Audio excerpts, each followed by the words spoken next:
And many of you have been asking that simple question over the last couple of weeks. Is Dumsor back? We've heard from the ECG, and they are very categorical that, yes, what we've been experiencing isn't Dumsor in its true sense of the phrase Dumsor. But what really is it? We're going to be unpacking all that, interrogating it a bit more so we understand and get some clarity why your lights have been so unstable, why the electricity supply to your home has been so unstable over the last couple of weeks. So what do we know? A few things have come up for discussion, and that's been highlighted in many of the things that we've looked at. And I'm going to show you a few things. First of all, is the IPP's debt that we know is an issue. It's always been an issue. Maintenance has been an issue. WAPCO debt has been an issue, right? And all of them have come together in the past, one, two, or a combination of all three, to impose on us irregular power supply to our homes. But this current manifestation of the power outages, what really is causing it? The ECG has a position on this particular matter, and they say it is not the issues around IPPs, it's not about debt, it's not about money. We'll tell you what they say is the issue pretty shortly. However, we know that debt has been a very big problem for the ECG over the period. It's always been accumulating significant amounts of debt. And we've seen that last year and early part of last week, we saw the ECG going around again to try and recover what people owe it. And some institutions were culpable. Parliament, for example, owed 23 million, and they went there and they put up their lights. Yes. We have the Accra Academy situation that 400,000 became very, very controversial. ECG says we are doing our work. And so they went to that school and cut power supply to the school. We have Accra Sports Stadium also somewhere the same, 400,000. So it's very clear that the ECG is hell-bent on getting what is owed, right? As far as the debt that state agencies and government agencies, public agencies have accumulated. So that is a part of the problem. And it's not only state agencies. Individuals also sometimes owe, and ECG has been chasing them too.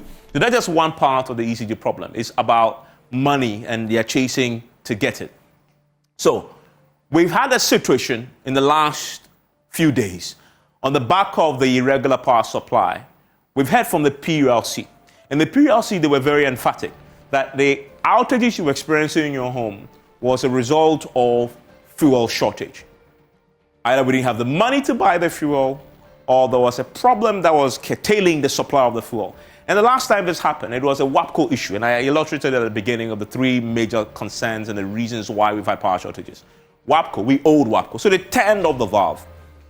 So PRC says this was down to fuel. Gas wasn't being supplied. And so that's why the power was going off, and you were most likely sleeping in darkness for long hours. ECG says it is not a subject for consideration when it comes to fuel. That is rather a case of maintenance setback. To be very specific, the ECG told us that it had to do with some emergency gas safety valve that got faulty. But the fundamental question towards the ECG is, when did this fault occur? Because if you live in a home and you have electricity running through your room and powering your house, you will notice that the ECG situation with the power coming and going off for long hours, it's not something that has happened over the last week. It's been there for at least 2 weeks. Many people have been experiencing that for 2 weeks prior to last week. So at least 3 weeks that has been happening. So when exactly did that fault emanate? And can you really say it is not because of gas? And that clash illustrates a problem. PULC is a regulator, and they're telling you that it's gas. The distributor says it's not. So what is it? Tonight, we'll try and get to the bottom of this and try and get some clarity as to what really is happening with the power. You deserve that, and the ECG is here to explain and answer those questions. So the fundamental question that has been asked is this, but the ECG says it's not Dumsor, and that they suffered a maintenance setback. Okay, so the ECG boss will join us for a conversation on this. But one fact that we cannot deny is that the debt that we owe the IPPs, the independent power producers, has been a major bottleneck. And remember that last week, the PULC announced your latest tariff review. And they actually said something interesting, that they're going to reduce tariff for some customers who consume above 301 kilowatts hour, reduce their average bill by as much as over 6%. So that is significant, considering where we are, where ECG says they need more money. Now, the IPPs have warned that if you maintain this reduction, they're projecting that we're going to be suffering $1.8 billion loss to the energy sector alone this year. That is significant, considering what we owe them already. Now, the president in the State of the Nation address gave us a picture too when it comes to this particular problem. And he told us that the IPPs are currently being paid $43 million every month. And this is based on the renegotiated arrangement with the IPPs. Not all of them. Many of them joined. They sat down with the government and negotiated this $43 million every month. So that's huge, right? But we put this in context because, as we know, according to the President of the State of the Nation address, the reports had placed the amount at $1.6 billion, the amount that they owe the IPPs, right? But when they did a reconciliation, they came down to $1.2 billion and a difference of 0.4, right? That's $400,000 there, the savings. But is it really savings based on the reconciliation that had happened? Now, the key point there to note is the IPPs contribute significantly to our generation mix. We can't do without them, right?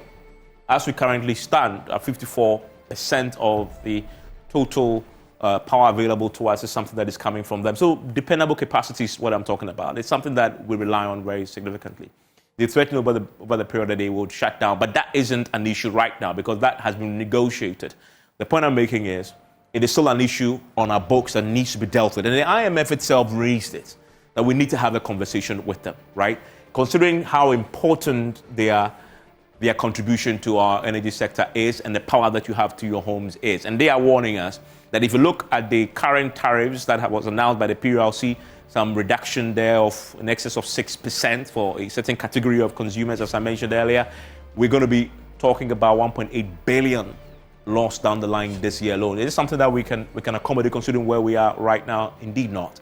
The IMF program itself isolated this as an issue, right? And they told us in point blank terms that at least the number of times mentioned in that document tells you the emphasis that they place on it. 27 times we have the situation of IPPs mentioned, right, in that document that we know we signed with the IMF. And the IMF proposed a few solutions, part of which have already been implemented. Then ECG was here last year talking to us about that. What they did is to renegotiate with the IPPs, which is part of the recommendations that was part of the prioritized IPP payments under the revised cash waterfall mechanisms. It's something that the IPPs came together with the government. The ECG led it. They negotiated as far as this is concerned. So you can have this monthly fixed payment, which is what the president told us. 43 million is now what they pay. You know, you can pay that. You can project and plan with that. Also, conclude agreements with IPPs on fixed monthly payments, which again was done last year. So that's what we are paying now. But again, clarity is where are we tonight? Considering the PULC reductions that we saw, that will be less money going to the PULC, less money going to the ECG, less money goes to the ECG, less money that goes to Gridco, less money that goes to the generators, that is the IPP and VRA, right? So it has a knock-on effect. And I want to get to the heart of that when we sit and have a conversation with the ECG and my panelists on that very important matter. So is Dumsor back? It sounds like a simple question, but it's not. There's a bit more there that we need to unpack, and my guest will join us pretty shortly for a conversation. We have the ECG MD joining us, the managing director will join us for a conversation. The former power minister, Emmanuel Amakufibua, will also join us for a conversation, and then we'll have Dr. Steve Manteaw, an energy analyst, is placed in the sector. He is, of course, a co-chair of the Ghana Extractive Transparency Initiative and has worked very closely with the ECG in the past. He understands what is happening there to give us that middle line there in terms of what really is the picture going forward. As you know, PMS is always brought to you by Syntax Tanks. It is strong, it is tough. It's also brought to you by a little bit of experience, greatness in every moment. The Ghana AIDS Commission, Pepsodent, every smile matters. When we return, my guests will get some clarity on this all-important question for you. Stay with me.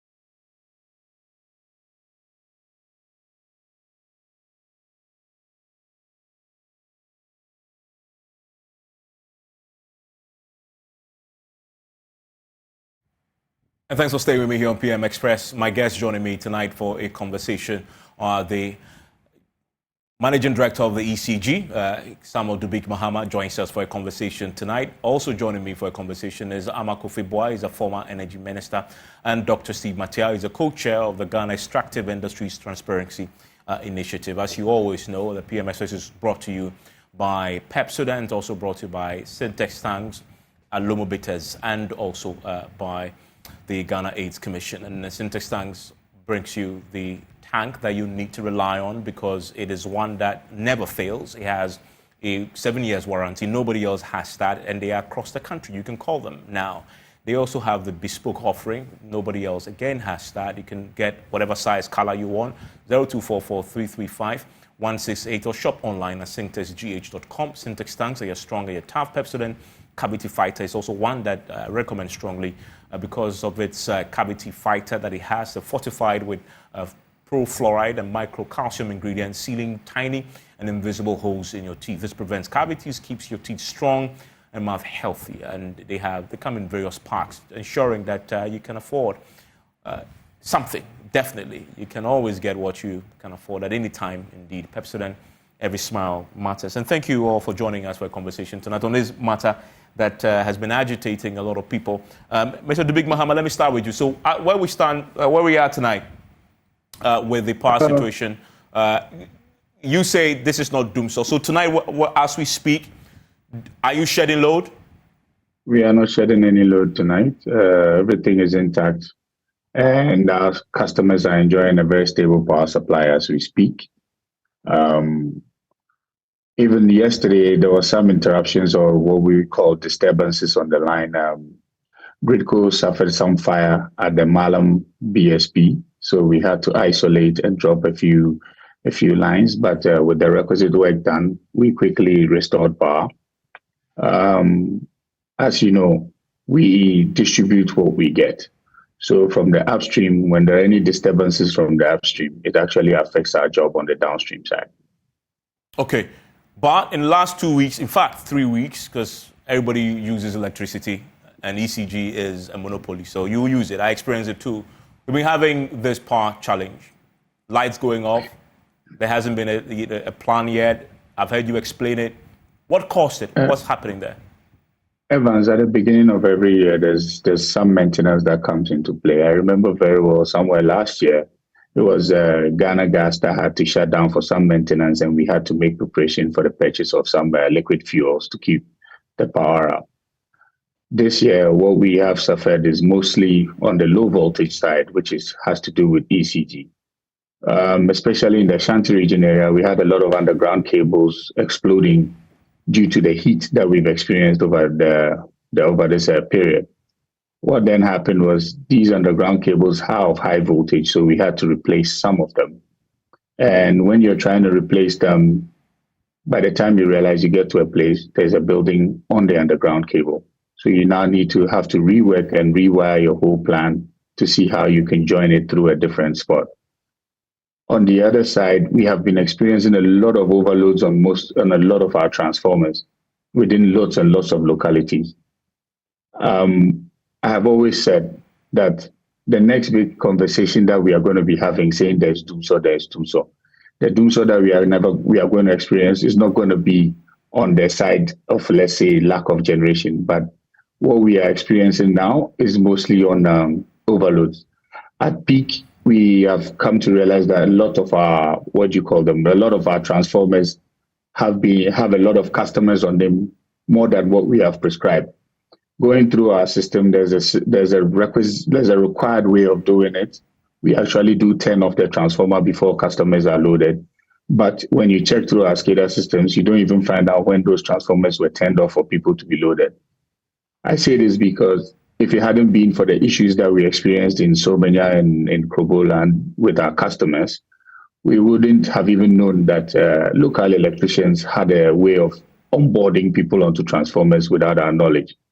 Now, the past few days, apart from the underground cable faults and some cable faults within certain localities, some of the power plants were going through a maintenance schedule, and we had put together a very proper plan that was helping us manage their maintenance schedule.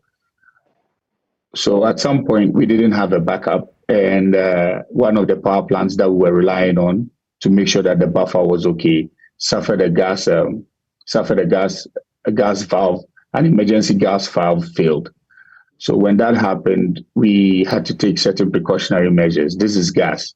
These assets are very, very expensive. We don't want to make such mistakes where we would have to say sorry. So what then happened was at the time that the issue was happening, it was happening at the upstream side. And I do take full responsibility, and I have said on lots of platforms that, yes, our communication could have been better.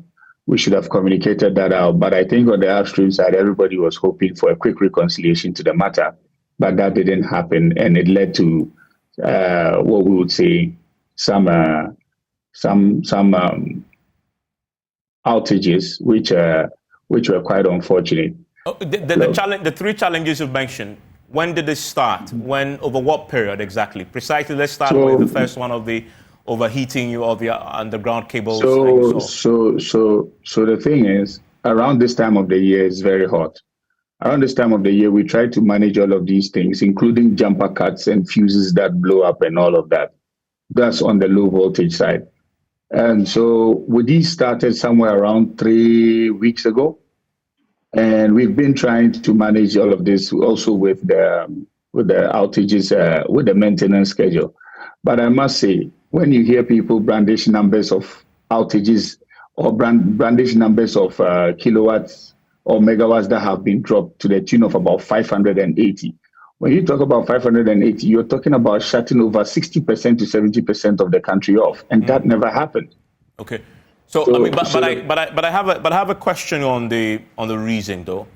Graphic quotes you when they reported you saying that the issues is not Dumsor. When you did an interview on Star, that quote you had at 4 p.m. the gas emergency safety valve has a problem. What do you do? Yeah. I haven't heard you mention that as an excuse for why we are having the irregular power supply. How do you reconcile that with the three reasons you've given? I was speaking to a specific event on that day, because it happened within a specific time frame. Yes, at 4 p.m., we got that information from Gridco. Then we were waiting they said, stand by, we will give you information as to when the power plant will be back on. The said power plant controlled about 360 megawatts that we needed to make sure that we close the gap for that day. But as at 7 p.m., we were not getting any feedback, and that's why I said it was a communication mishap, which we have straightened out. And if you realize, even yesterday when the Malam bulk supply point was on fire, Gridco actually issued a statement before even ECG picked up to also say something to it. So we are now trying our best to make sure that it's no longer going to be a passive, approach to telling our customers what is happening, but it's more a combined and a concerted effort to make sure that our customers are comfortable, because we know for a fact that there is enough fuel, there is enough natural gas. And so when the power plants are done with all what they need to do and are firing at their optimum, we should be fine. You say that though, but PULC disagrees. PULC says it's a gas supply challenge. So this is what I said to that statement. I never got a phone call from PURC. And I keep saying this every single time. In this job, the only thing that would keep me safe is the truth. I do not have any reason to lie to the good people of Ghana as to why they didn't have power supply. The truth is, if I don't sell the electricity, or if we as ECG do not sell the electricity, we cannot get the requisite money to pay for whichever negotiations we've done. It's in our best interest to get enough electricity, sell it out there, bill properly, and collect. Billing and collection is what will keep ECG alive and will keep the energy sector alive. So in truth, we have no business hiding or having electricity and failing to supply it. Evans. We are under an obligation to make sure that whatever we get from the upstream, we supply it. And that's exactly what we do. Okay. In the past, a short few months back, you had an issue with WAPCO. Have you settled that bill now?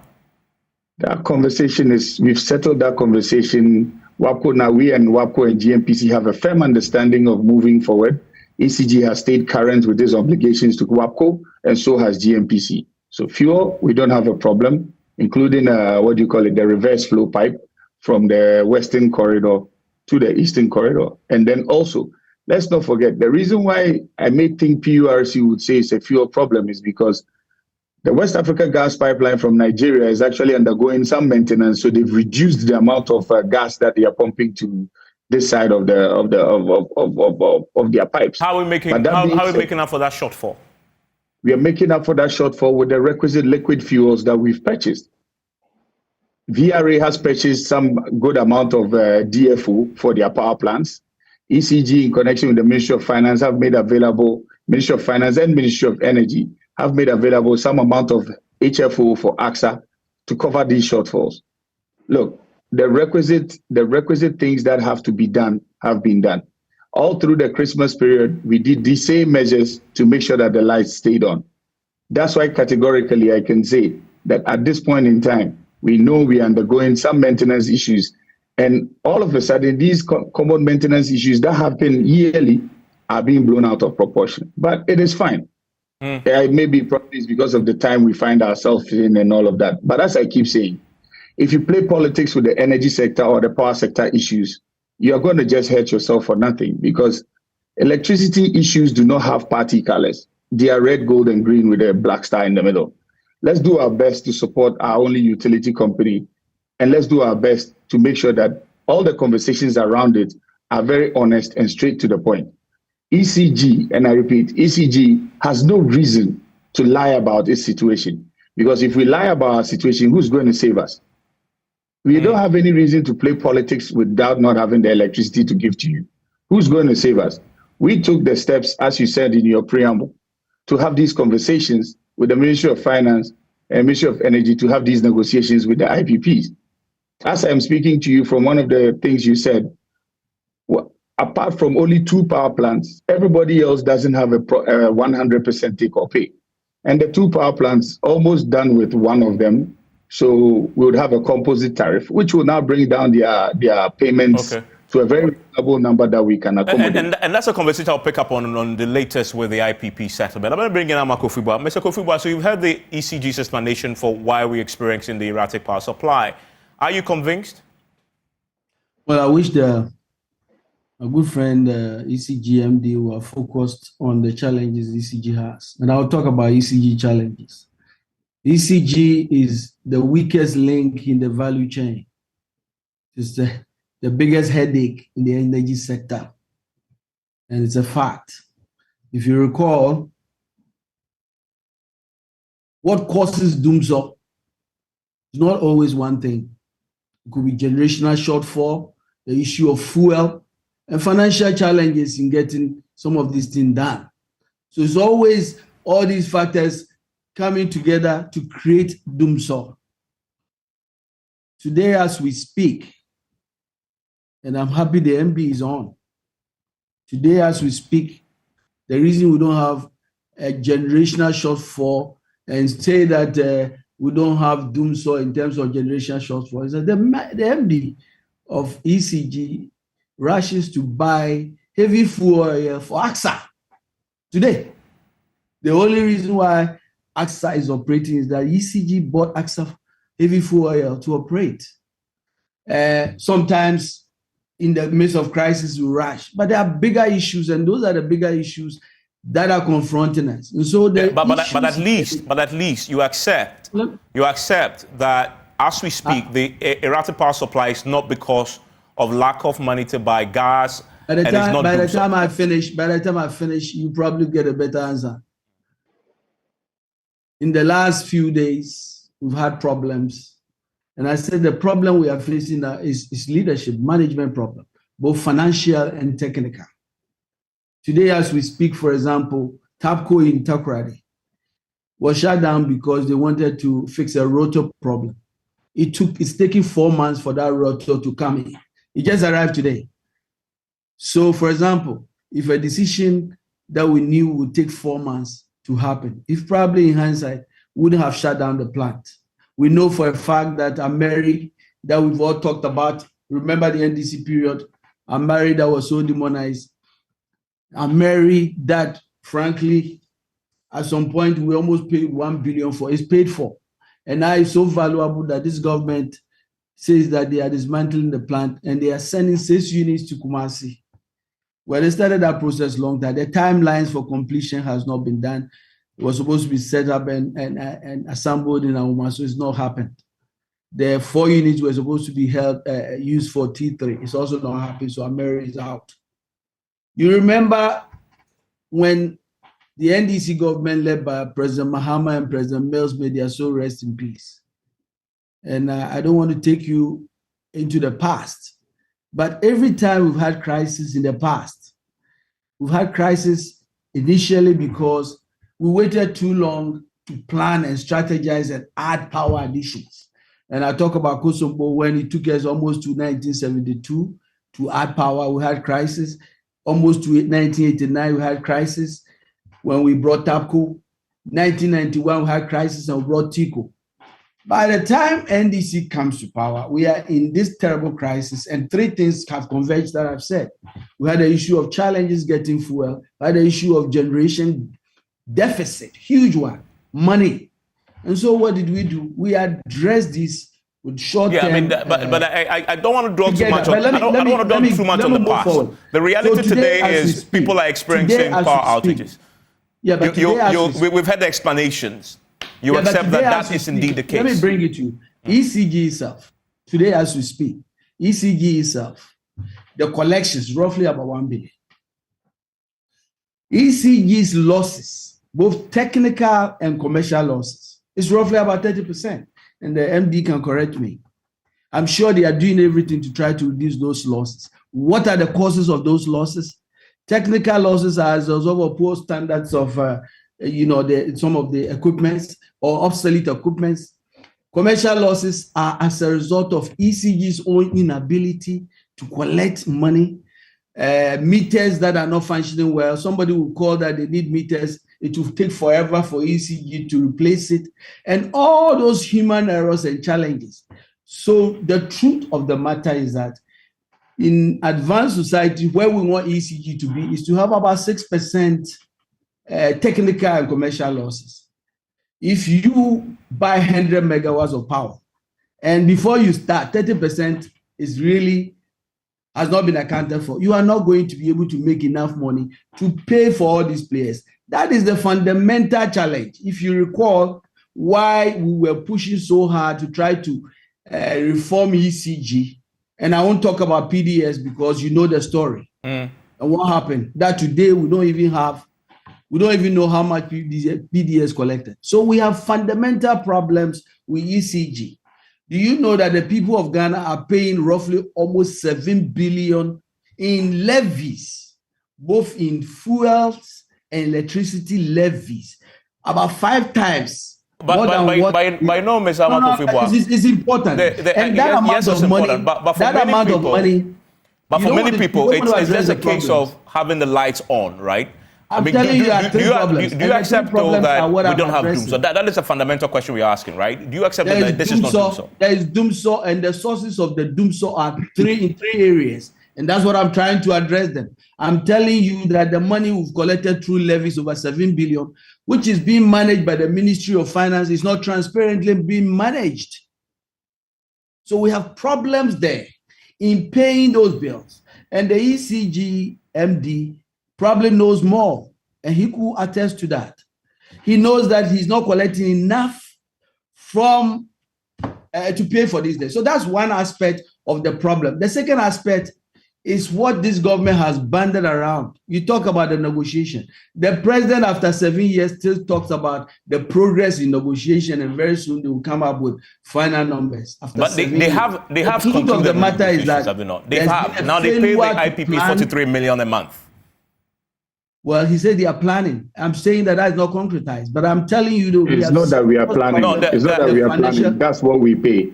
We've been paying. Yeah, but I'm telling you that you are not making enough money to pay them. I'm not making. Have you ever checked how much power we are giving at the bulk supply point, sir? Are you having roughly 30% of losses, technical and commercial losses? If at the bulk supply point, I am giving power to the tune of 1.2 billion. If you add the end user tariff at the end of every month, let's say the highest month we've seen consumption at the BSP was 1.4 billion. 1.4 billion, roughly. No. I want us to address the problems to its core. So if I'm receiving 1.4 billion at the bulk supply point, if you attach the end user tariff, and I'm using our highest month because when we do an average is 1.2. So maybe let's even go back to 1.2. If we add everything, the end user tariff on a monthly basis that ECG is supposed to collect is about 1.8. Out of that 1.8 billion, how much of that is consumed by Ghana Armed Forces? How much of that is consumed by Ghana Police Service? No, sir, Honorable We are on the Minister. same No, I mean, page. and your point is, Mr. Mama, your point is, I know. The fact of the matter is, I want we to have a help problem. you. Let me understand. Mr. Mama, just a second. He was speaking. He was addressing the substantive matter. If you don't mind making a note, I can come back to you to offer some clarity. Yes, Mr. Makofibwa. This is not about ECG at all. I was just trying to address the problem truthfully.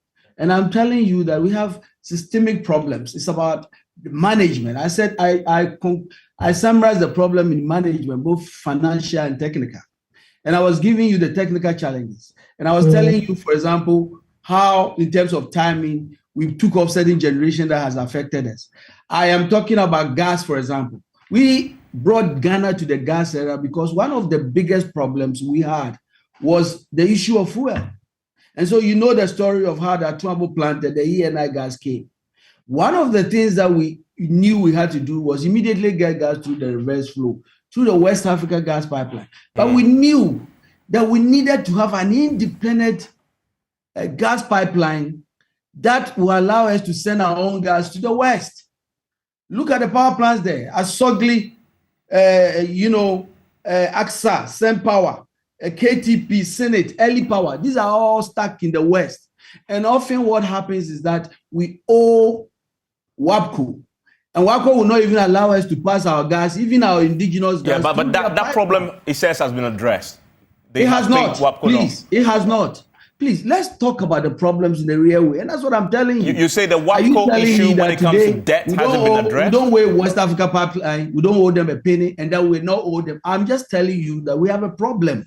Okay. And the problem we have is not how he has simplified it there. Okay, but Amakofiwa, please stay with me. Let me bring in Dr. Sigmata. Doc, you've listened to the ECG explain the issues. What do you know as far as the sector is concerned and the reason why some people tonight may be sleeping in darkness?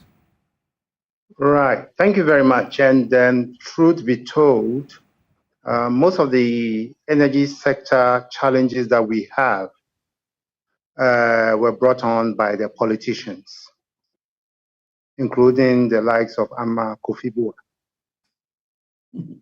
At the peak of the energy crisis that we had around 2014, 2015, we went on a trajectory of signing lots of power purchasing agreements.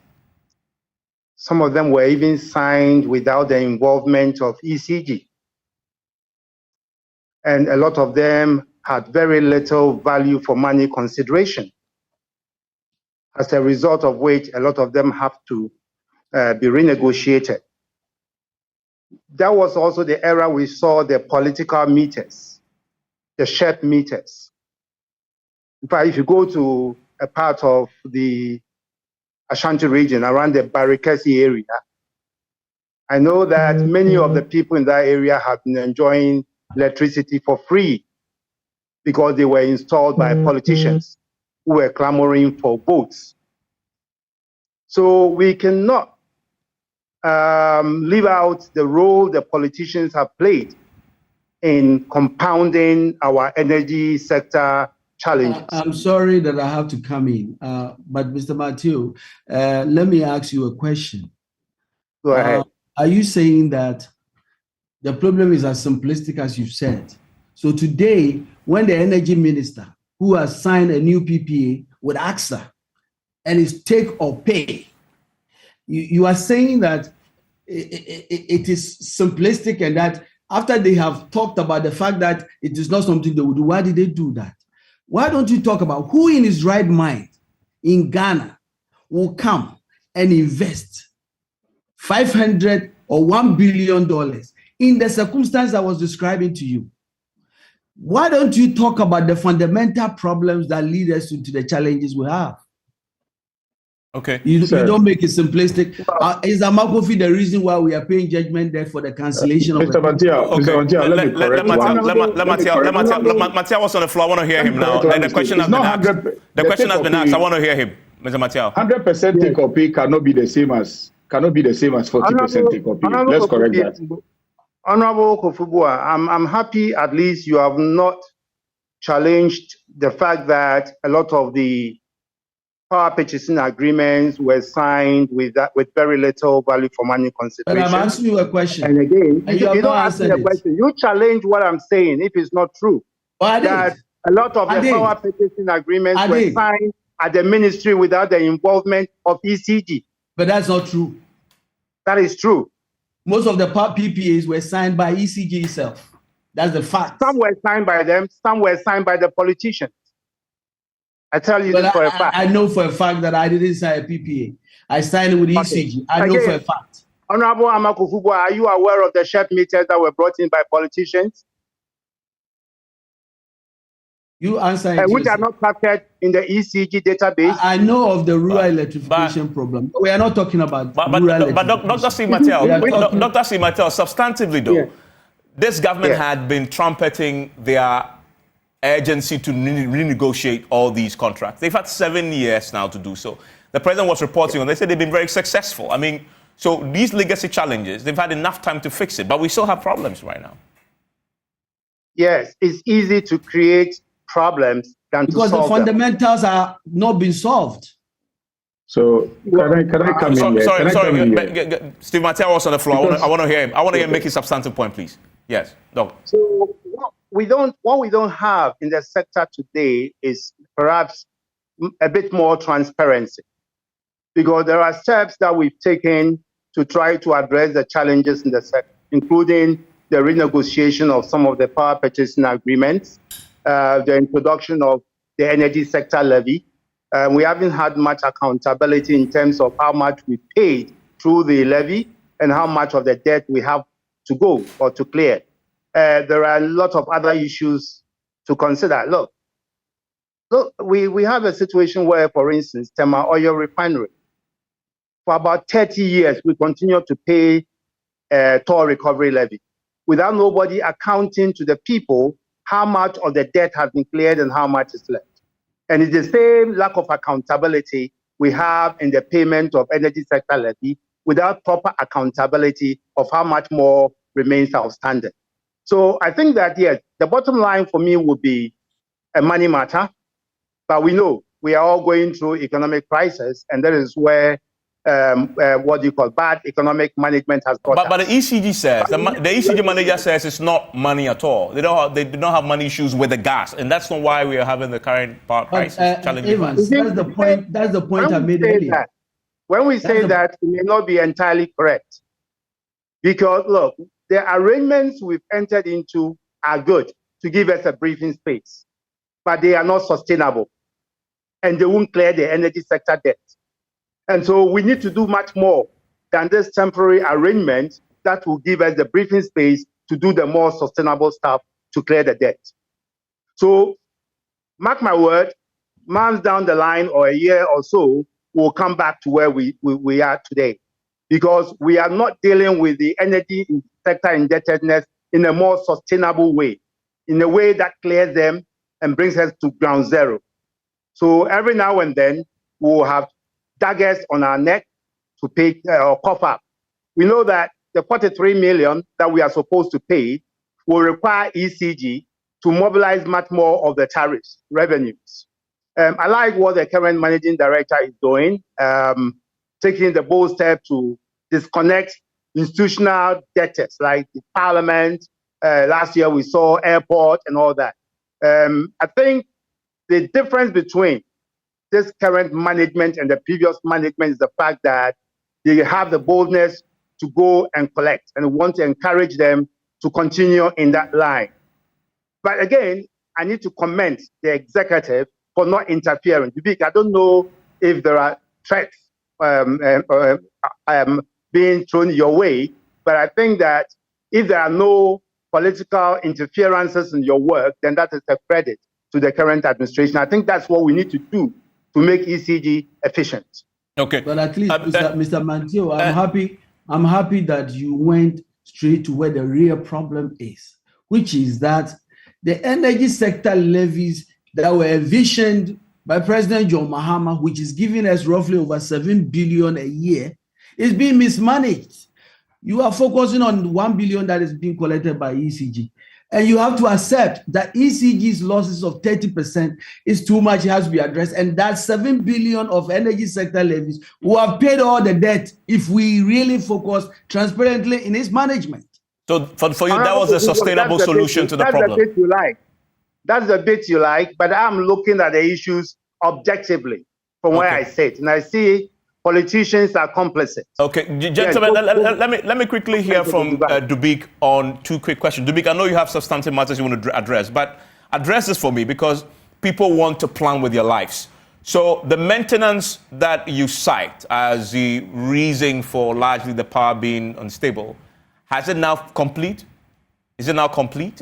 Yeah, by and large, yes. So okay, that's no, but by and large is not specific enough. So it's because I keep saying that because we are running machines here.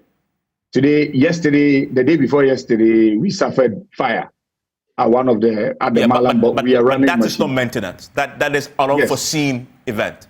Exactly. So if I say as for the maintenance issues, we are done. I can say for a fact. So the scheduled maintenance is over. The scheduled maintenance is over. To add to what before you add, now that the scheduled maintenance is over, from the ECG point of view, we should expect stable supply going forward. Yes. Our challenge now is on the overloads in the localities. The level of overloads in the localities are growing at a very high rate. I keep telling you, our taste has also increased. And I say this all the time. Now we have personal homes that have elevators in them. The transformers we put in certain areas didn't envisage this kind of growth. So whenever people are enjoying certain amenities in their home, the whole load on the thing moves dramatically from an 80% to almost a 95%, where the whole thing trips. But I'm not here to talk about ECG's difficulties and all of that. That's why I found it difficult veering into a whole political conversation with my elder brother, the Honorable former Minister for Power. I appreciate the fact that if you listen to everybody carefully, everybody is saying the same thing. Now, facts are facts. Truth is truth. With WAPCO, as of January, we did not owe WAPCO. ECG did what it had to do. ECG and WAPCO have an understanding of a certain amount of money that they give to them on a monthly basis. Has ECG stuck to its promise? Yes. Since last year, July, with all what ECG negotiated with all the IPPs, has ECG stuck to it? The answer is yes. So you haven't defaulted for a single month with the 43 million? No, we haven't since last year, July. And you can check. It's a notorious fact. I don't want you to just focus on ECG. The issues we are talking about. I understand that question, Mr. Makofi. I think that point has been articulated well enough. I don't want you to think that. I mean, if you pay your debt to WAPCO, have we paid all our debts to WAPCO? It's no. Honorable. Let me finish. You understand. Mr. Dubik Mahama, so the point is making that what you're saying is, excuse me, Mr. Mahama, you are remaining current, but he's raising the point about debt. Yes, so those debts have been ring-fenced, and the payment plan is being negotiated with everybody on how those debts are going to be brought down. You understand? I know some payments were made to some of the power plants. I don't want to go into details as to how much Mr. Dubik, so accept what I've said, that your tiny piece of money will not solve the problem. The bigger issue is what the people of Ghana are paying every day through levies. 7 billion being misapplied by the Minister of Finance. That I can't speak to. Not transparent. That I can't speak to. Me, yes. I have a mandate. I can't speak to it. So allow me to speak to it. Yes, and that's why I'm not. Have I challenged you? I tell you this. I have said and I'll say it. I am staying current. We have 3 problems. The 3 problems, number 1, is that demand for power grows every year. And there's the need for systematically and strategically to plan to meet those demands. There is the need to make sure that we address the financial challenges. And I'm saying that we are not managing that well. There is the need to make sure when it comes to fuel, when we bring Ghana to the gas era, it needs to be managed. That whole gas sector has really not been because I managed well. have a few minutes to wrap up, and that point, Amakofiba, you've really emphasized it throughout the conversation. But back to you, the MD of ECG. The real problem for many people is just simply make sure the lights remain on. And they really, out of these big issues we've discussed tonight, they want you to address it substantially. You said some of the issues you can't speak to, but you can speak to what they can expect in terms of power in their homes or not. You say the maintenance issue is over, so they can expect reliable power supply going forward. That's an assurance you're giving tonight. Exactly. Okay. And again, to add to that, if you're experiencing any faults within your area, please report to us, because we have the requisite materials to start doing the injections to ease the loads. You know, with the power supply business, you have to expand and get your new load to be able to build more, to get more. Again, look, as Mr. Manteaw said, there's no political interference. And I must say a big thank you to both Parliament, to also the President of the Republic of Ghana. Look, for once, I can confidently say that the government of Ghana's bills are fully paid. Yeah, I have an understanding with Parliament. Mr. Mahama, another issue of concern to ordinary Ghanaians. The PRC has reduced tariffs now for certain band of consumers. If you consume above 301 kilowatts an hour, they have an above more than 6% reduction. How is that going to affect you? The IPPs have warned that it's going to increase the debt. So the thing is, if there's any IPP who complains that that's going to increase the debt, that's an IPP that hasn't completed the negotiations with ECG. Because they are still sticking to their 100% so the tariff reductions will not affect your ability to raise enough revenue? Because we have a mandate. Now, thanks to the conversations, there's a flat rate for the fixed rate, for the fixed charge. So it makes all the conversation, because don't forget, fuel is a pass-through cost. If you compare it to what the former Honorable Minister is saying, that's why he's trying to draw it all the way to a whole political conversation about how monies have been applied. And I don't want to go into that, because my mandate is to manage the utility, and that's where it stops. So in managing the utility, it ends up with making sure that the average customer gets what is due them, when it's due them, and how. And you're saying that reduction in tariffs will not affect your ability to raise enough and supply to pay? To the best of my knowledge, it might even increase our money, because it's about the rate of collection for people to actually increase their consumption. Okay, the new tariff broke down a few of the bands into one. If you look at it closely, you understand why PURC in this wisdom did that. I can understand their concept, and yes. The last Honorable, I'll come to you. Let him wrap up. Let him wrap up, and I'll come to you. Going to say that the last time we had. I'll wrap up and come to you. Let me hear him wrap up. And hit the people of Ghana back with an increase. Please stay with me. I'll wrap up and come to you. Yes, Dubik? So I'm saying, look, the truth of the matter is this. In my case, I'm running the utility with a bunch of great guys, great engineers, great sets of people who are loving their job currently, because we've managed to make our work ethic very, very exciting.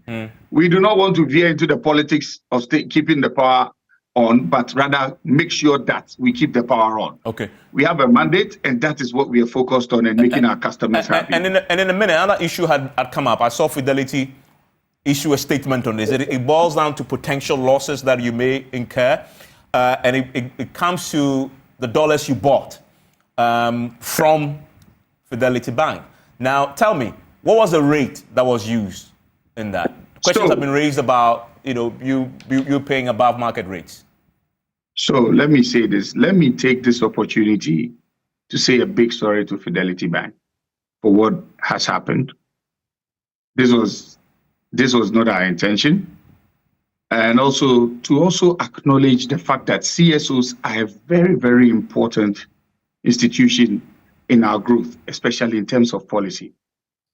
But currently, with what is going on, I fear that the image of good companies are going to be dragged in the mud. I don't have time if you can address the specifics. So what was the rate? Yes, I'm about to address the specifics, if you allow me.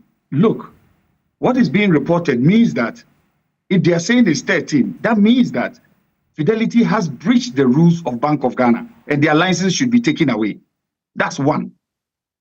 Two, when you have a model in your hand, the paper that is going around, to the best of my knowledge, is a CWM, cash waterfall mechanism module. And the module always has option 1, option 2, option 3 to paint the worst picture to the end. Evans, I will plead with you. I do not even want to be the person telling you what rate was used. Go to the PURC website. Yeah, but I have you now. At CWM, at CWM, we talk about the module. At PURC, the actuals are given. So please, listen. So what rate did you purchase the dollars for? Specific. Evans, I have pointed you to where it is because I do not want to say it. Because I have suffered so much in trying to assist. When ECG started this digitization process, ECG was making around 450 million. As the Honorable Minister said, we are at 1 billion. It's still not enough. We've come a long way as a company.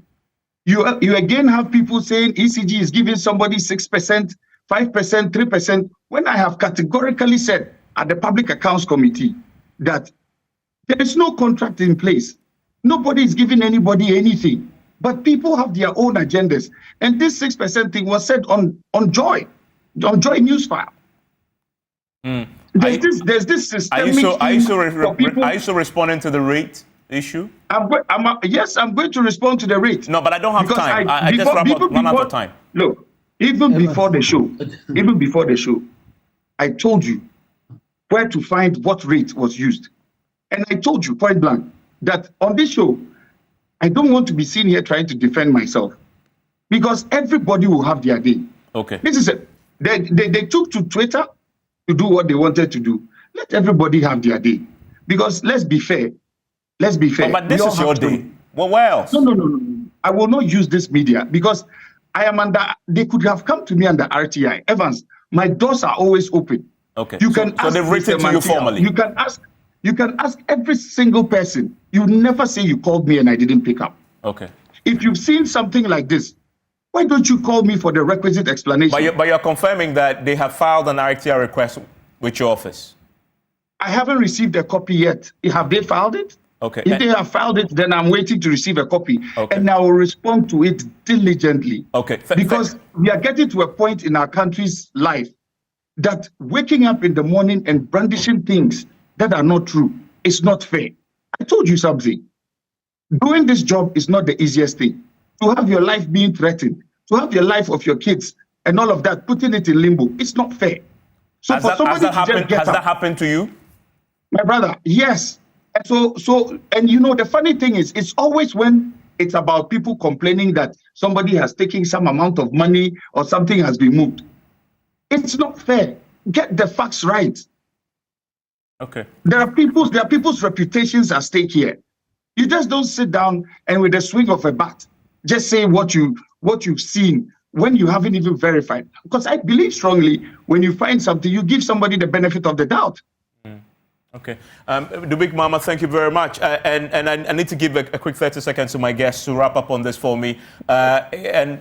Steve Manteaw, what for you, if you are bulleting for me the big picture, how do we resolve this more sustainably? ECG is actually not in a very good place. And this is because if you look at power outages, if you can bullet for me what the big picture is in terms of resolving this more sustainably.